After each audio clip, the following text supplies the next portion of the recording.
Assalamualaikum warahmatullahi wabarakatuh. Perkenalkan, kami dari kelompok satu ingin mempresentasikan mengenai entity relationship. Sebelumnya, kami akan memperkenalkan dari kelompok satu. Yang pertama ada Octavia Ayuningsih NIM 100.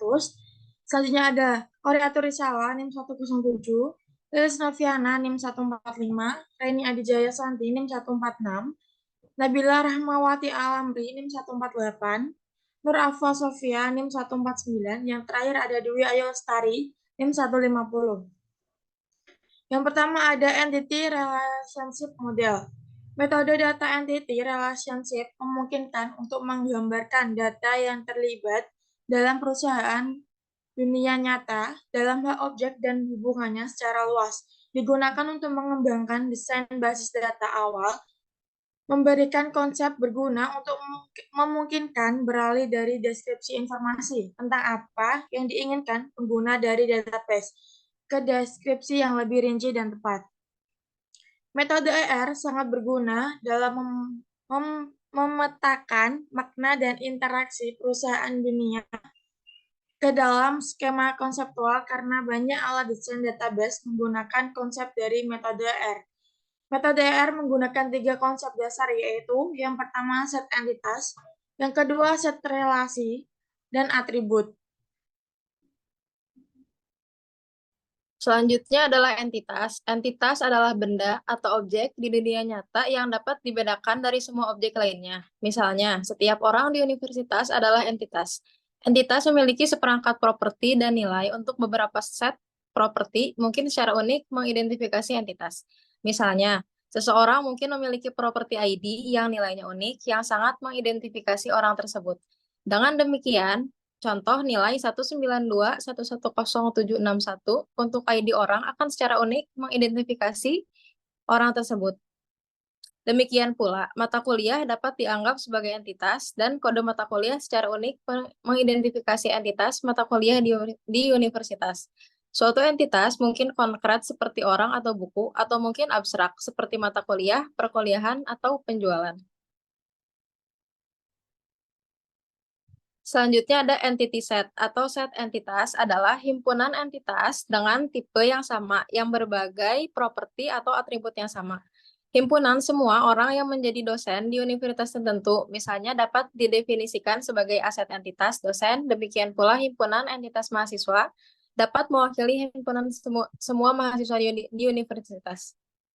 Pemodelan digunakan istilah entitas yang ditetapkan dalam abstrak tanpa merujuk ke set entitas individu tertentu. Digunakan perpanjangan istilah entitas yang ditetapkan untuk merujuk pada koleksi entitas yang sebenarnya milik entitas yang ditetapkan.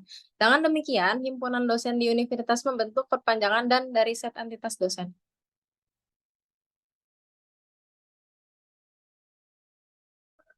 Kemudian ada set entitas tidak dapat dipisahkan. Contohnya untuk mendefinisikan set entitas dari semua orang di universitas, yaitu berupa entitas dosen, entitas mahasiswa, keduanya, atau tidak sama sekali. Entitas diwakili oleh seperangkat atribut. Atribut adalah sifat deskriptif yang dimiliki oleh setiap anggota entitas yang ditetapkan. Setiap entitas dapat memiliki nilai sendiri untuk setiap atribut. Atribut yang mungkin dari kumpulan entitas dosen adalah ID, nama jurusan, dan gaji. Atribut yang mungkin dari set entitas mata kuliah adalah kode MK, judul, nama jurusan, dan SKS.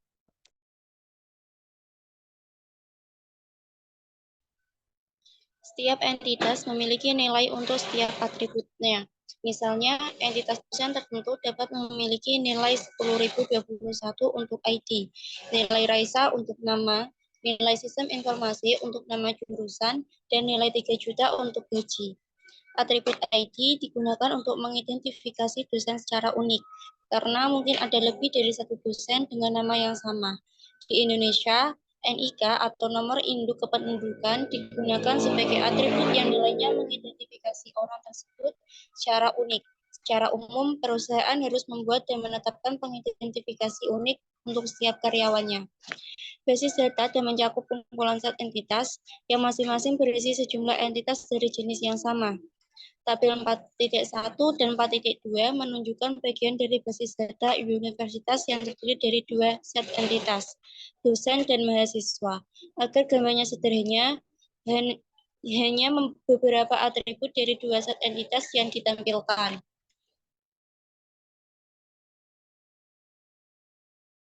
Entitas selain melacak dosen dan mahasiswa, universitas juga memiliki informasi tentang mata kuliah yang diwakili oleh entitas yang mengatur mata kuliah dengan atribut kode MK, judul, nama jurusan, dan SKS. Dalam lingkungan nyata, basis data universitas dapat menyimpan puluhan set entitas. Tabel berikut dapat dilihat di halaman 70. Selanjutnya ada entitas kuat dan entitas lemah.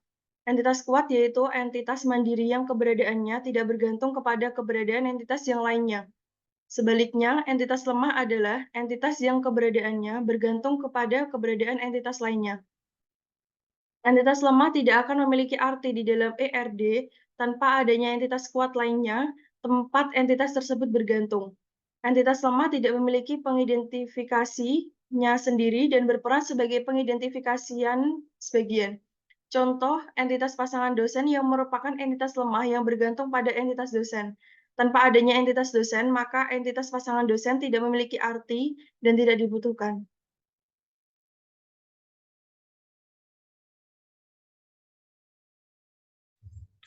Selanjutnya yaitu entitas asosiatif.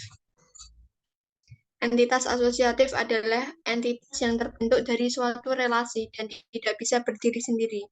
Entitas asosiatif digambarkan dengan kotak persegi panjang dengan belah ketupat di bagian dalamnya. Contoh, entitas ijazah yang terbentuk antara entitas mahasiswa dengan entitas kuliah dengan relasi mengambil. Relasi yang sebenarnya adalah mahasiswa mengambil kuliah, kemudian pada akhir perkuliahan mahasiswa akan mendapatkan ijazah. Oleh karena itu, terbentuk entitas asosiatif ijazah yang mana hanya dapat muncul setelah mahasiswa menyelesaikan kuliah.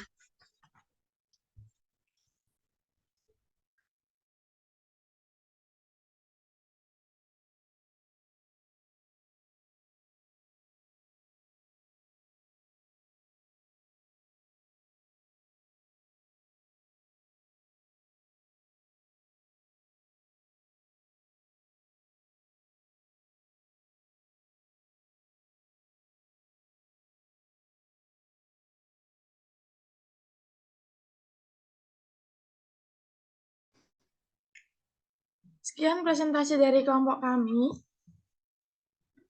Apabila salah kata, mohon dimaafkan. Jika ada yang ingin ditanyakan, bisa bertanya di laman Sunan. Sekian, wassalamualaikum warahmatullahi wabarakatuh.